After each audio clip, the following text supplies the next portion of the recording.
If you don't like seeing Brianna in this house, grab your bags and get out, because your mother's account is completely empty and you don't have a single dollar left." My husband shouted at me across the living room with a smirking grin, tossing my suitcases right toward the front door. In that exact second, the floor completely gave way beneath my feet.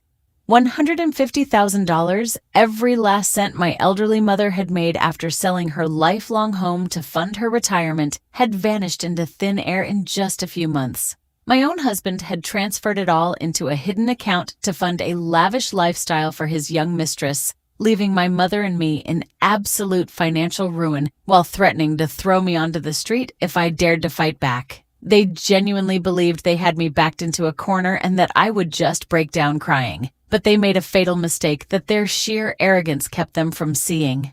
They forgot what I do for a living and how I spend my days managing high-stakes situations where every tiny detail matters. They thought they had trapped me. But what I had waiting for them was about to change everything and make them realize they had signed their own downfall. My name is Audrey. I am 36 years old and I work as an event planner in Boston. For over 8 years, I thought I was living in a rock-solid marriage. But that afternoon, I uncovered the brutal truth and decided to execute the coldest payback of my life. The story of how my marriage turned into a calculated trap began about 3 years ago when my mother Eleanor decided to sell her home in Vermont. It was a beautiful place where I spent my childhood, but maintaining a large house became too exhausting for a 66-year-old woman living on her own. After closing the sale at $150,000, she decided to move closer to me in Boston to live out her retirement in peace. My husband Marcus ran a small residential contracting company that was constantly struggling with cash flow, and he immediately stepped in with a persuasive proposal. He sat at our kitchen table, poured my mother a cup of coffee, and explained with a warm, trustworthy smile that keeping that money in a standard savings account was a terrible financial mistake.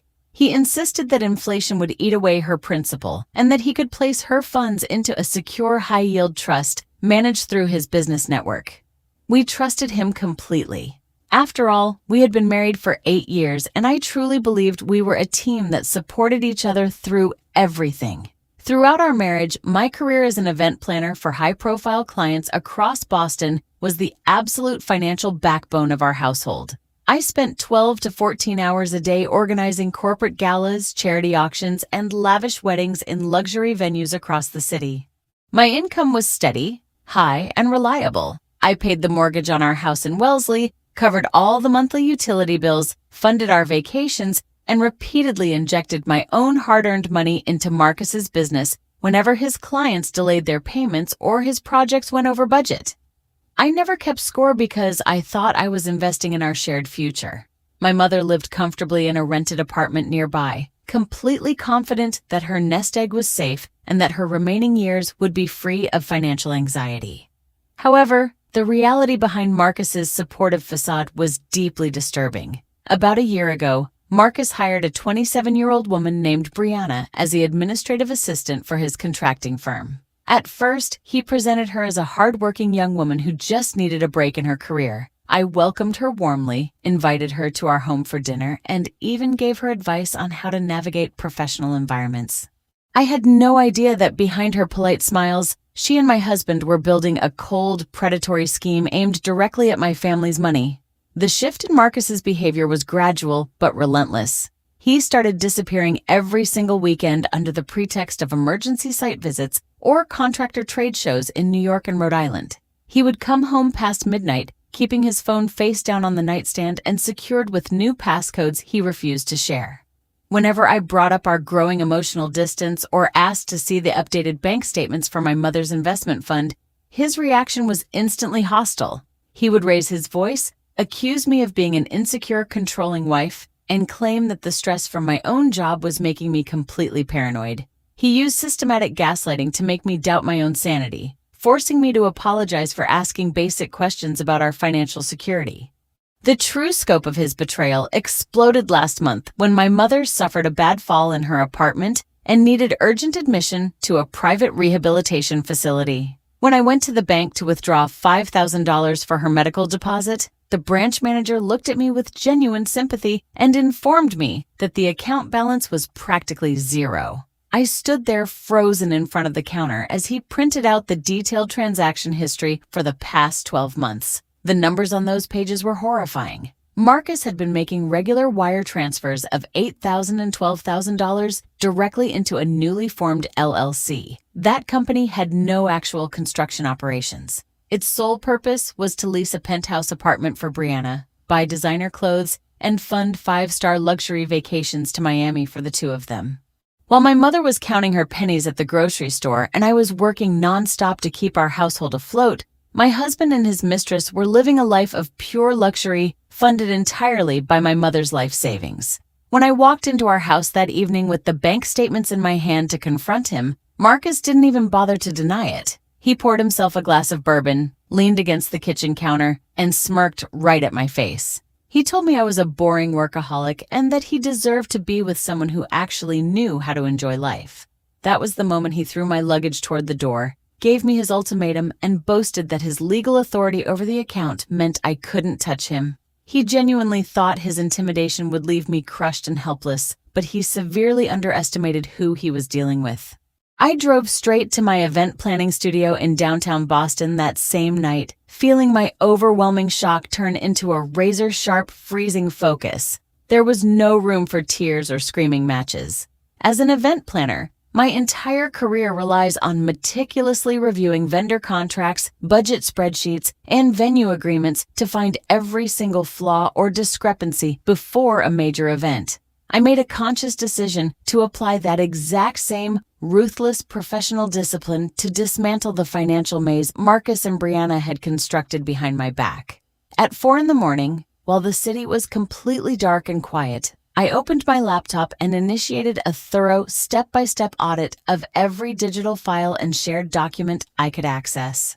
A few weeks prior, Marcus had used the high-resolution scanner in my studio office to upload several business files. In the local cache memory of my desktop drive, I discovered compressed folders containing lease contracts, bank authorizations, and wire receipts. When I enlarged the high-resolution PDF files on my monitor, I found the very first crack in his plan. The signature belonging to my mother on the bank's power of attorney form was a digital copy pasted from an old file. The ink density had no natural pressure variations, and the stroke thickness matched a digitized signature my mother had provided 3 years ago on her house sale agreement down to the exact pixel. Without wasting a single moment, I reached out to a certified forensic document examiner based in downtown Boston. By 9 o'clock that morning, the forensic expert analyzed the digital file under infrared light filters and produced a damning preliminary report. He officially verified that the signature had been mechanically overlaid using image editing software, rendering the bank authorization completely fraudulent and legally void. Every single transfer executed under that forged document was an explicit act of grand larceny and fraud.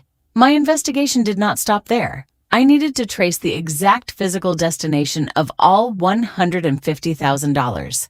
I pulled the corporate records from the Massachusetts Secretary of the Commonwealth Registry and cross-referenced Marcus's contracting invoices. I discovered that the LLC receiving the wired funds was registered under the name of Brianna's younger sister, an unemployed individual serving as a shell front. Through that entity, Marcus had not only leased the luxury penthouse apartment in downtown Boston, but had also purchased a brand new luxury SUV under the company name and made regular payments to high-end jewelry boutiques on Newbury Street. Over the next 12 hours, I organized every piece of evidence into a rock-solid structured dossier. I printed out every single bank statement with highlighted wire transfers, attached time-stamped social media posts from Brianna showing off her new diamond bracelets and luxury resort trips, and added the certified forensic report proving the forged signature. I had over 60 pages of indisputable evidence establishing grand larceny, wire fraud, and forgery. Marcus assumed his status as a joint account holder protected him from criminal charges, but he had no idea that every single step of his crime had been documented and that the trap was about to spring shut around him. By the following afternoon, Marcus took his arrogance to a whole new level.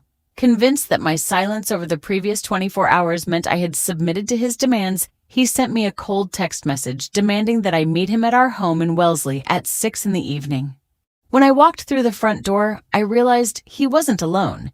Sitting on our patio were Marcus, Brianna, and his younger sister, Paige. They had 3 glasses of chilled white wine on the table, several open folders, and a smug, celebratory atmosphere that they made no effort to hide. Before I could even take off my coat, Marcus slid a legal document across the glass table and looked at me with a condescending smile. It was a marital separation agreement drafted by a shady family attorney. The terms stated that I would forfeit any claim to the funds managed during our marriage, agree to an immediate short sale of our Wellesley home on terms that favored him, and assume half of the business debts from his contracting firm. When I asked him with a calm, steady voice what kind of delusion he was living in, Paige chimed in with a bitter, nastily tone, telling me I should be grateful to walk away with anything at all after allegedly being a financial drain on Marcus for years. The level of gaslighting and emotional blackmail reached its absolute peak when Brianna picked up her phone and showed me a series of saved screenshots. They threatened to launch a smear campaign among my high-profile corporate clients in Boston, spreading rumors that I was suffering from a severe psychological breakdown and was unfit to manage large event budgets. Marcus leaned over the table and whispered directly into my face that if I tried to hire a lawyer or go to the police, he would tie up the assets in court for years, making sure my aging mother passed away without ever seeing a single cent of her money. They were fully convinced that my fear of losing my professional reputation and the emotional pain of seeing my mother destitute would force me to sign their surrender agreement on the spot. I listened to every single one of their threats without moving a muscle, maintaining a freezing, unbothered composure that slowly made Marcus visibly uneasy. I didn't yell, I didn't cry, and I didn't waste my energy trying to appeal to their conscience. I simply closed the folder without signing a single page, placed my phone back in my purse, and walked out to my car. As I drove down the driveway, I could hear Paige laughing and Marcus popping open another bottle of wine to celebrate what they thought was their complete victory. They had no idea that every single word uttered on that patio had been recorded in high-definition audio on my phone, and that my attorney was already preparing the final strike for the next morning. At 8 o'clock the next morning, I met with attorney Daniel Vance at a coffee shop right across from the Suffolk County Courthouse in downtown Boston. Daniel was a veteran trial lawyer specializing in white-collar crime and grand larceny. As I laid out the 60-page dossier containing the certified forensic signature report, the wire transfer receipts, the Secretary of the Commonwealth corporate filings for the Shell LLC, and the crystal-clear audio recording from the previous evening, Daniel's expression transformed from cautious professionalism to complete disbelief. He looked up at me, set his pen down, and stated that this was no longer a domestic divorce dispute, but an airtight criminal enterprise. Daniel immediately executed a series of swift, decisive legal moves. His first call was to the Financial Crimes Unit of the Boston Police Department to file an emergency criminal complaint for grand larceny, wire fraud, and extortion. His second call was directly to the senior legal counsel at our primary bank branch on Boylston Street.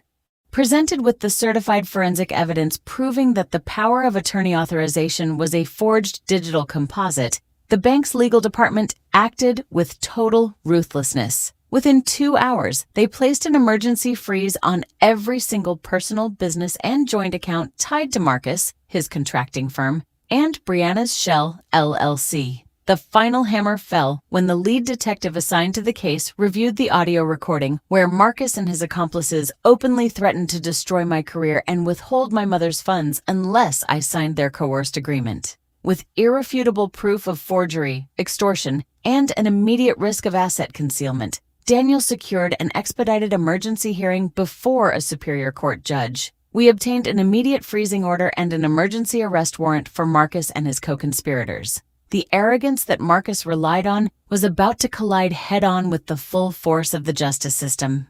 Before we move to the final climax, I want to ask everyone listening to this story a question.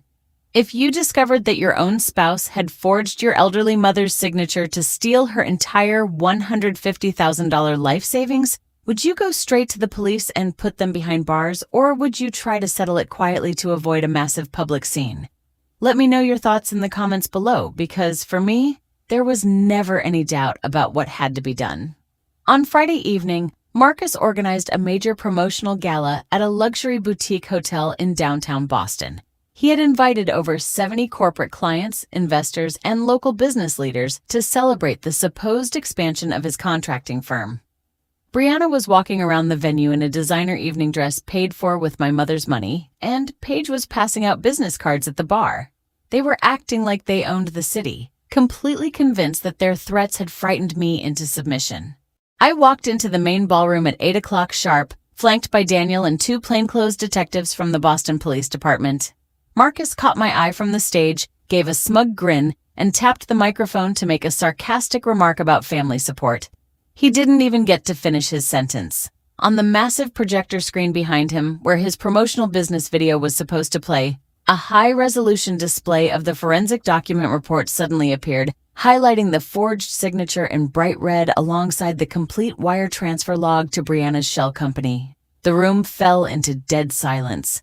Gasps and quiet murmurs spread through the crowd of investors as Marcus's face turned completely pale. Before he could step off the stage or offer an explanation, the detectives walked up, read him his Miranda rights in front of every single one of his clients, and placed him in handcuffs for grand larceny, wire fraud, and forgery.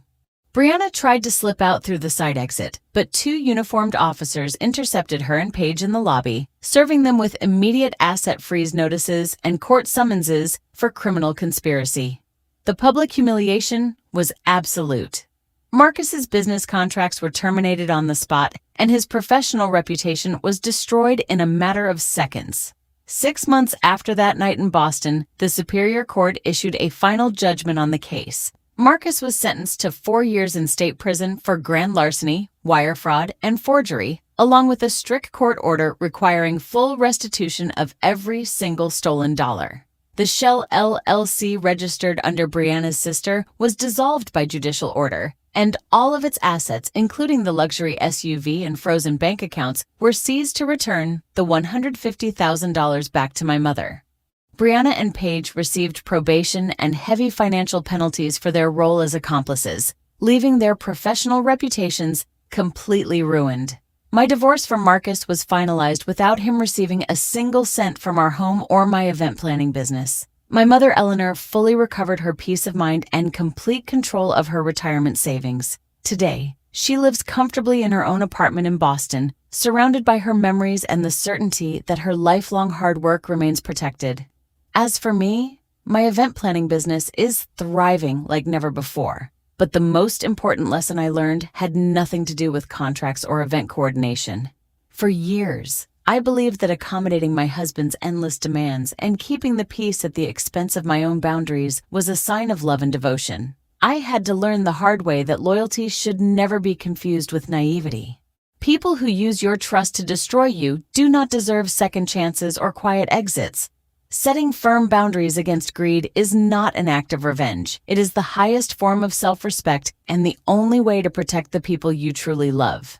Today, when I look back, I know that the most successful events in life aren't the ones with flawless decorations, but the lives we rebuild on a foundation of truth and self-dignity. And if anyone ever tries to convince you that you should quietly accept betrayal, remember that all you need to do is look for the facts to prove who you really are.